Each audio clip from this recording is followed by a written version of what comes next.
I have found a stalk of ginseng. It's probably, to me, it's one of the most beautiful plants in the wood, to my opinion. Of course, I know last year I looked up, got some information and stuff on last year's ginseng.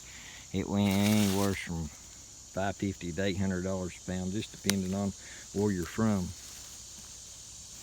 And I always look around, because usually ginseng, I'll show you here in just a minute. Before I dig, I always like to look and make sure there's nothing else in around about. But this one here is already starting to turn yellow. Right here it is. This is a stalk of wild ginseng. It is a three-prong, and when they're talking about three-prongs, it has three prongs that comes out from the top. See, it had a berry pod at the top of it, and the berries is now gone, and they've went back into the ground, and it's illegal to take the berries away. Usually if I find one that has berries on it, I usually put them back and just cover them up with the leaves. That way it'll ensure. It usually takes ginseng 2 years to mature to come into a three leaf, but it should have. There's a better picture of it. Bugs has been chewing on it a little bit, but each prong will have like 5 leaves on it, and see how the big broad leaf and all is. And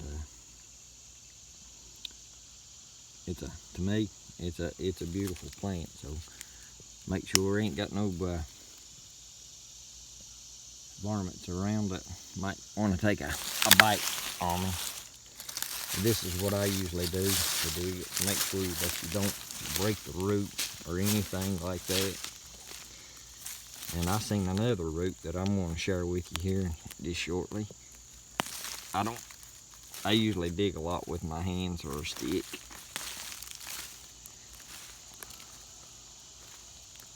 Try to find out what direction the yellow ginseng's going in. I see the curl right there. Let's see if we can get this out of the ground right here. Roots.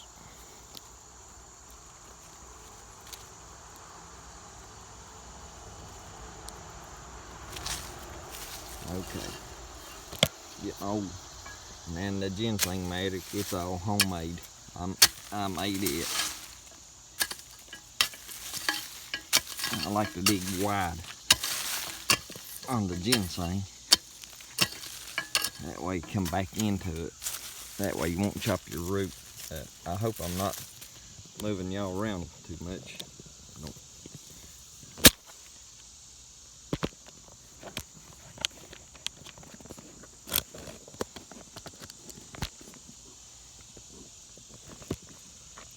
See if I can get this set up to where while I'm digging, I won't be flipping the camera around so much. Yeah. That's good. Looks like a nice root going right in under a tree root right here.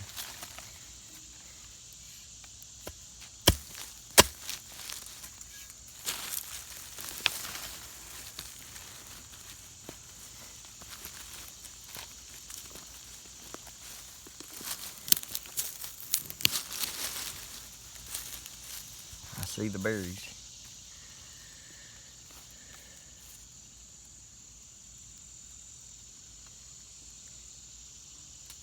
Actually, they're red, but I guess where they've hit the ground,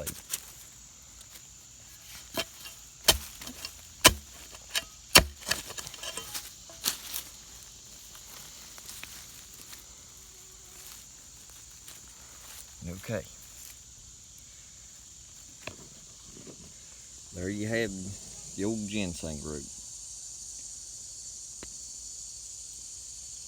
Beautiful plant.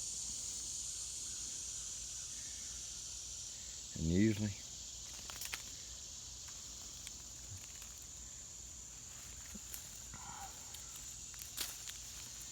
cultivated same that they raise at farms and stuff, it don't have the same properties as you won't get. And they are people who raise ginseng ginseng on a farm and stuff, but I think you might have to have a special license or something on it. But usually what I do is I'll come up probably about an inch and break it off. And there's a 3-prong ginseng root. And I was going to share another type of root that I just seen with you. It can go up in price. I don't know what the price is of it this year. It's called bloodroot, and the Indians used to use it for dyes and stuff like that. But it also, I'm not real sure, but I believe that it also is used in iodine, medical iodine.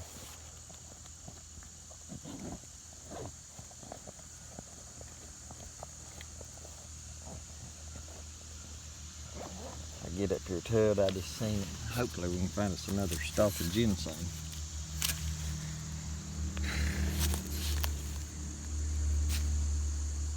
Let's see. And this stuff right here, that is nettleweed. And it does hurt if you get into it. It stings, then it itches like crazy. But I've read somewhere, I've never tried it, but they say if you suffer from gout, you can take and dry these leaves on this nettleweed and make a tea out of it. I'm not real sure on it. Like I said, I've never tried it. I've just heard about it, that it was really good for gout, for helping with gout, and I hope none of you have gout. And here's some of my view here in the beautiful woods of West Virginia. But yeah, I was gonna make my way up here to this bloodroot. I'll show you it, and if you want to dig it, you can look at talk to the root buyers. Go this way. Let me circle here a little bit. I always like to circle when I find saying spider webs in the way. But I hope everybody's having a good Labor Day off. And let's see here. Yeah, here's where I seen it.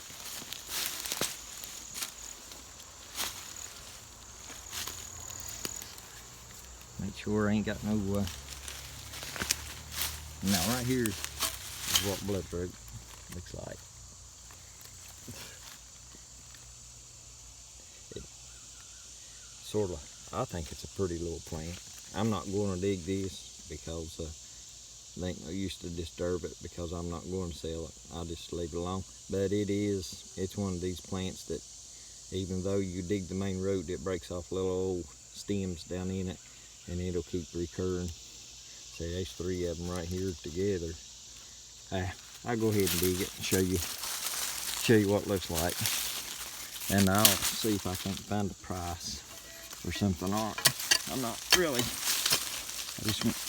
I'll put it back.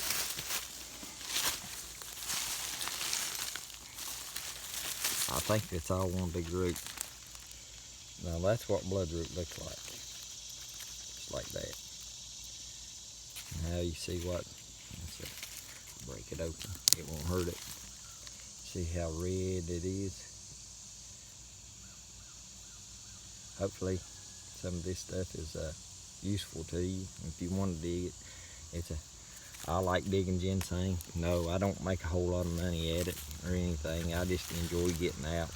Another thing is it's a good way to scout if you deer hunt, bow hunt. It's a good way to scout out animals and spend a little time in the woods. But no, I just enjoy getting out here digging ginseng. It's a little extra money. I ain't the best ginsenger in the world. I just do it as a hobby. I might make a couple $100 to $200 if I'm lucky. It usually takes well over 2 pounds to make a pound of dry ginseng. You gotta wash it and clean it before you take it and sell it, because if you turn it into ginseng, they're not going to give you a good price out of it. You're better off to dry it yourself. And I tell you, don't sell at first when you're selling ginseng. Wait. I usually wait because the price will go up, then it'll come back down, then it goes back up again, and that's usually when I sell. I sort of play it safe, but sometimes it'll skyrocket the third time that it takes off. But then again, it might plummet to the bottom also. It just depends on how many people is ginsenging for it. But now, here's another one that I just happened to see. This is black cohosh. If you dig this, I recommend to wash it and sell it green, because if it mildews on you, they won't bite, and you've just all that work. And it is very plentiful. I think they use that for some type of medicine for menopause. I'm not real sure, but I think that's what it's used for. There's a lot of stuff out here that I don't know. I know some stuff, but I'll probably make another video on golden seal, or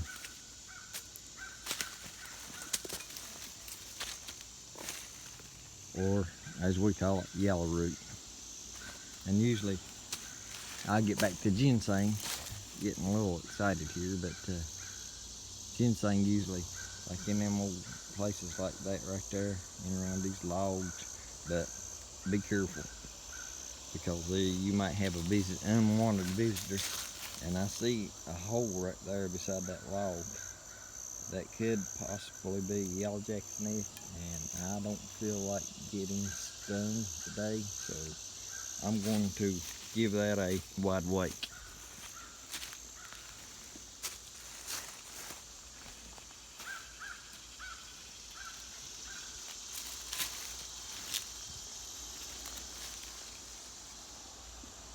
And another thing is, you probably don't want to ginseng by yourself like I am. I always want somebody to go with you. Don't never go out and about. I'm not going to spend real long out here. I was just doing this to try to help you guys out, you guys and gals. If you wanted to get started in ginseng, I was hoping to find a little better one, a picture of one, but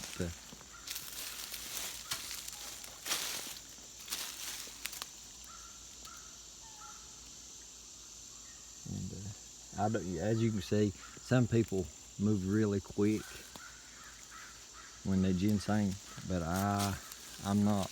I don't move very quick.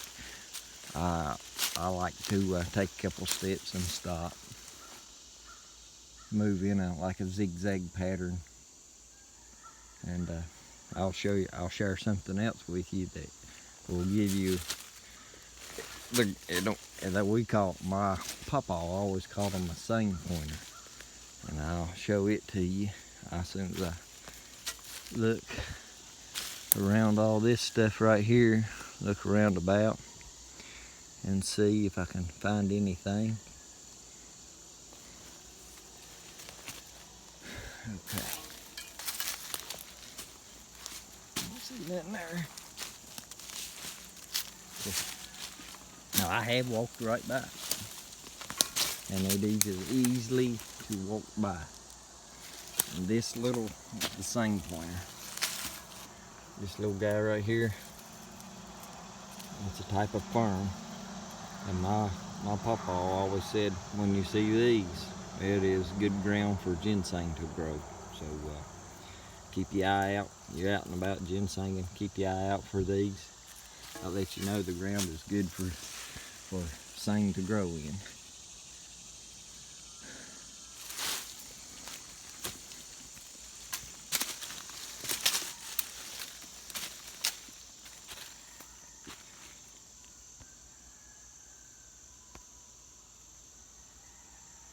But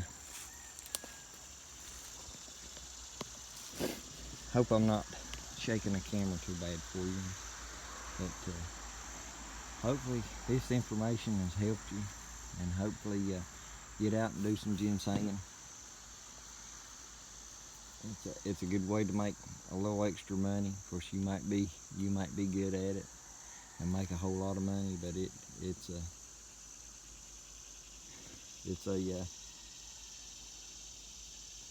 a fun hobby.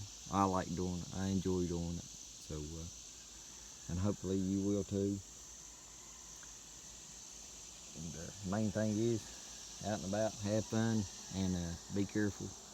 And until then, this is the Backwood Fox, and and may the good Lord bless you, and we'll catch you later. Until next time, bye.